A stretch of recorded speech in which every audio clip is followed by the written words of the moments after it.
Video ratusan kambing masuk ke jalur kendaraan di Kecamatan Ciawi Gebang viral di dunia maya.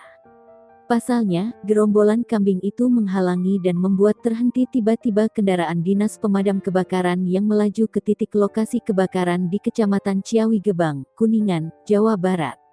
Menurut Hadafi, kejadian terabadikan dan audio visual itu bukan beberapa hari terakhir. Tapi kejadian itu sudah cukup lama saat petugas damkar hendak ke lokasi kebakaran di Kecamatan Ciawi Gebang.